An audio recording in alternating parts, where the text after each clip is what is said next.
qu'on peut lire sur les pancartes de ces manifestants, c'est saqueo. Ça veut dire pillage en espagnol. Et ce qu'ils dénoncent, c'est le détournement de leurs ressources en eau par des sociétés privées. Le gouvernement local encourage le développement de nouvelles technologies dans la région, comme l'IA, la réalité virtuelle, la robotique. Google a par exemple un projet de data center qui devrait consommer 7 millions de litres d'eau par jour. C'est à peu près l'équivalent de la consommation quotidienne d'une ville de 55 000 habitants. C'est un peu plus que la ville de Dubrovnik par exemple. Clairement, l'IA a un impact sur l'environnement. Et c'est ce qu'on va découvrir dans cet épisode.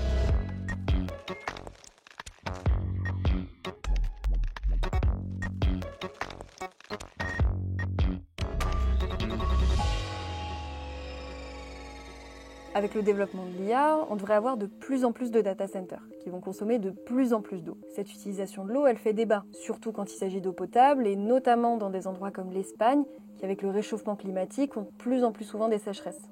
It's quite a significant portion of the data centers that are actually built or being built in those water-stressed areas. Lui, c'est Shaul Agren, un chercheur en sciences informatiques. Et avec son équipe de l'université de Riverside en Californie, il a révélé que les entreprises avaient besoin de beaucoup d'eau pour entraîner et maintenir les systèmes d'intelligence artificielle. There was a study from Virginia Tech showing that many of the data centers in the US are located in water-stressed areas such as California, Arizona, Nevada. Dans leur prépublication intitulée Comment rendre l'IA moins gourmande en eau, un chiffre a fait beaucoup parler de lui. Une conversation classique avec ChatGPT, ça consommerait environ 50 centilitres d'eau. C'est l'équivalent d'une petite bouteille plastique. Ça peut paraître peu, mais avec 1,5 milliard d'utilisateurs par mois, ça grimpe assez vite. C'est assez facile de croire que les outils d'IA, ils sont immatériels. On frotte la lampe de génie de ChatGPT et soudainement une réponse apparaît comme par magie. Mais ce serait oublier toute la chaîne de production qu'il y a derrière, qui commence par les mines, où on extrait les métaux pour les puces électroniques, et qui passe aussi par les serveurs qu'on fait tourner en continu pendant des semaines, voire des mois, pour entraîner les IA. Et grâce à une étude partagée par la start-up Hugging Face, on a une meilleure idée aujourd'hui de la pollution carbone liée à l'intelligence artificielle. Ils ont calculé que pour l'entraînement de leur modèle Bloom, qui est un genre de concurrent de ChatGPT, ils ont dépensé 25 tonnes d'équivalent CO2. Et encore, c'est un modèle qui a été entraîné en France, donc sur de l'énergie majoritairement décarbonée parce que nucléaire. Pour GPT-3, qui fait tourner ChatGPT, c'est 20 fois plus. L'équivalent de 300 allers-retours Paris-New York en avion.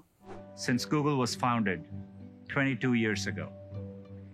By the end of our first decade, we were the first major company to be carbon neutral in our operations. Donc lui, c'est Sundar Pichai, le PDG de Google.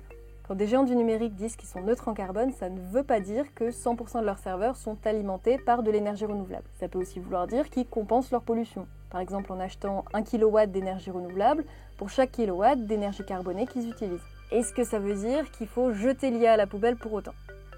Pas forcément, il y a déjà des solutions qui existent pour limiter ces effets négatifs sur l'environnement. Let's say one place has a better water efficiency or carbon efficiency, you can probably put more workloads there, and overall you can reduce the carbon and water usage. So if you leverage these geographical differences well, actually it can be a big advantage in terms of making your operation greener and more water efficient and also more equitable. En plus de ces optimisations possibles, l'IA peut être utilisée pour lutter contre le changement climatique. Par exemple, en anticipant certaines catastrophes naturelles. They can help us predict the weather patterns and decide the most vulnerable places for drought. I'm still very positive about AI. And although their resource usage and environmental impact is some concern that we need to address, but their overall benefit is still positive, I think. Finalement, l'enjeu, c'est aussi celui de la transparence. Actuellement, avec le boom de l'IA et tous les géants qui se bousculent pour se démarquer, certaines informations restent opaques. Avec plus de communication sur ce que ça coûte réellement en CO2 et en eau de faire marcher une IA, l'utilisateur peut faire son choix en connaissance de cause. Est-ce que j'ai vraiment besoin de demander à ChatGPT l'âge d'Emma Stone ou est-ce que je peux passer par un moteur de recherche et économiser un peu d'énergie ? Voilà, c'est tout pour notre série sur l'IA. N'hésitez pas à nous dire ce que vous en avez pensé. Et pour retrouver le reste de la série, c'est sur la playlist AI 101 ou sur le site internet d'Euronews.